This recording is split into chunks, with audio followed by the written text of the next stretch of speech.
Und deswegen frage ich mich, war das einfach ein Zwang der damaligen Zeit, wenn man sagt, das Gebäude klingt so gut, oder gab es entsprechende Effektgeber tatsächlich?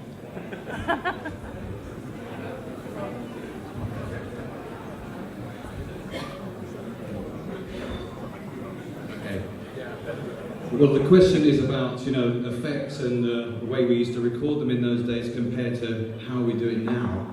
And I guess when you look on stage here, you can see that, Daniel and Gareth are using sort of the most modern way to create effects really, really quickly using digital technology. In those days, it was a bit more limiting, and even though we had some digital technology just emerging, with samplers and the rest of it, I guess we had to be more inventive, didn't we, Gareth? And it was actually Gareth who instigated this idea of sending synthesized sounds through amplifiers, re-recording them back to tape with the sound of the amplifier, guitar amps, and the sound of the room, particularly this one, but any room that was available.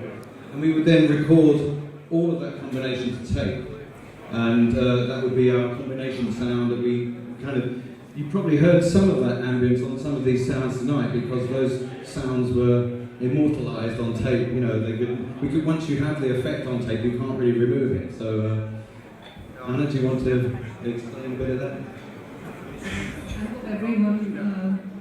Ich hoffe, jeder versteht ein bisschen genug Englisch, dass das jetzt nicht alles übersetzen muss. Aber auf jeden Fall gab es die technischen Möglichkeiten nicht.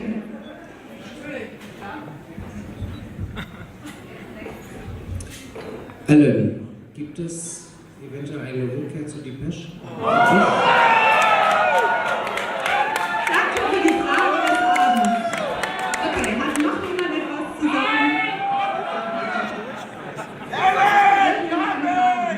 Weiß ich nicht, kann ich dir nicht sagen. I just want to say that I really thank you for giving us this great music that you did in the 80s. I appreciate all the inspiration, the special effects that you did with the rockets and that you recorded with all the metal and all this great stuff that we really love. I just want to ask you about this time. Can you tell us a little bit when you stood here? Where did you live in 83, 84? Where did you party? How was that feeling like? I was hearing a little bit about that in the DVDs with the leather clubs and everything. Can you tell a little bit about this time? Because you can't feel it when you go out there and there's everything, all the new buildings. They don't explain much about this time.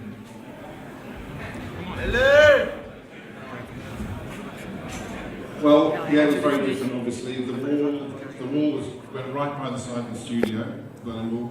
Across the road from the front door here was just a kind of wasteland, which was a bit of a kind of a hippie camping site, which later became, there was like a circus there, in fact.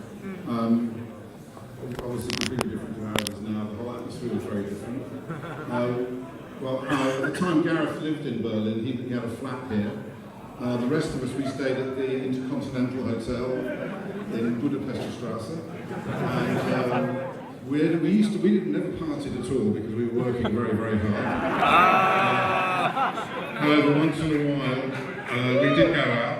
We used to go to places like Dschungel in the early days,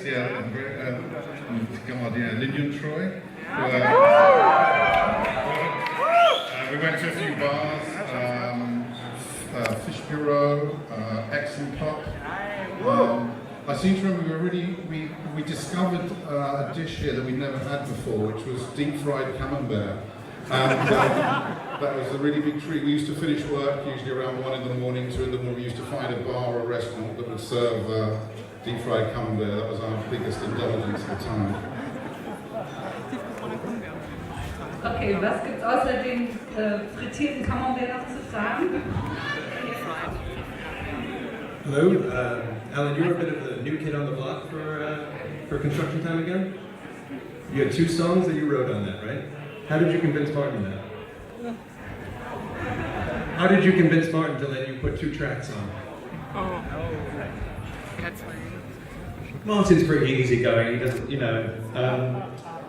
I felt I had to write at that time, and later on I realised that it's not really what I do best is writing pop songs. I'm kind of much more come from the sound and production and sort of creating atmospheres.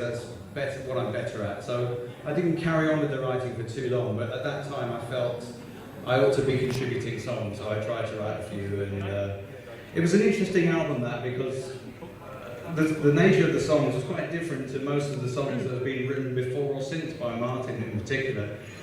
And at that time they seemed to be about all about sort of more worldly issues, and I think we were just trying to complement that with the sounds, and we spent a lot of time. Well, I think the emulator had just appeared at that time, I think, on the Synclavier. So sampling was a big thing at that moment, We wandered around here and also in London, Shoreditch area, and we would, Gareth used to bring his small tape recorder. What was it called, Gareth? Stella Box tape recorder. And we would go outside and we'd just hit anything we could find. He'd record it, very enthusiastically, big headphones. And we'd take it back to the studio and put it into Dan's Synclavier. He was one of the first people to ever own this beast called the Synclavier. And bastard, as he said. And it would break down all the time, but occasionally it would work. And when it did, it was a really powerful tool, And so a lot of the sounds you heard tonight from those construction compilations there were made in the Synclavier. So all in all, with the songs and the sounds, it was quite an interesting album to make.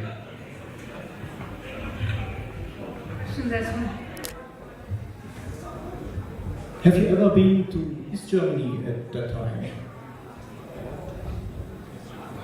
At that time, we didn't go to East Germany. We went there in 1988, I think it was, to play one concert, which was great. It was a very enthusiastic crowd and a lot of people outside, and I think even the police took off their uniforms and tried to get into the shows. So it was a really interesting time, and I think as the years have gone past, we've seen the kind of influence of particularly bands like ourselves in the East. And it's kind of stayed that we've retained the fans from those places, it's been a really good thing.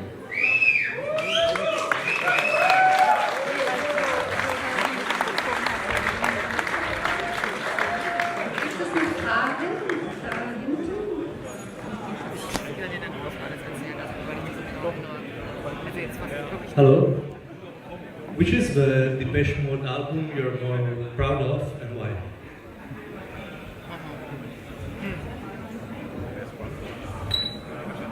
Well, I like all the albums for different reasons, I suppose. My favourite is Songs of Faith and Devotion.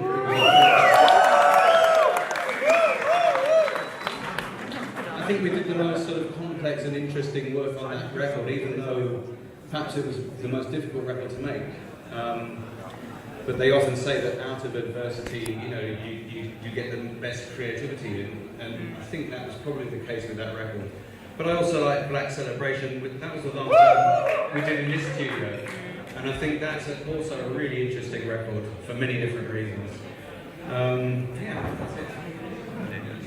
And I think we're going to stop there because we've got more to do tonight. I want to thank again Daniel and Gareth for coming on tonight.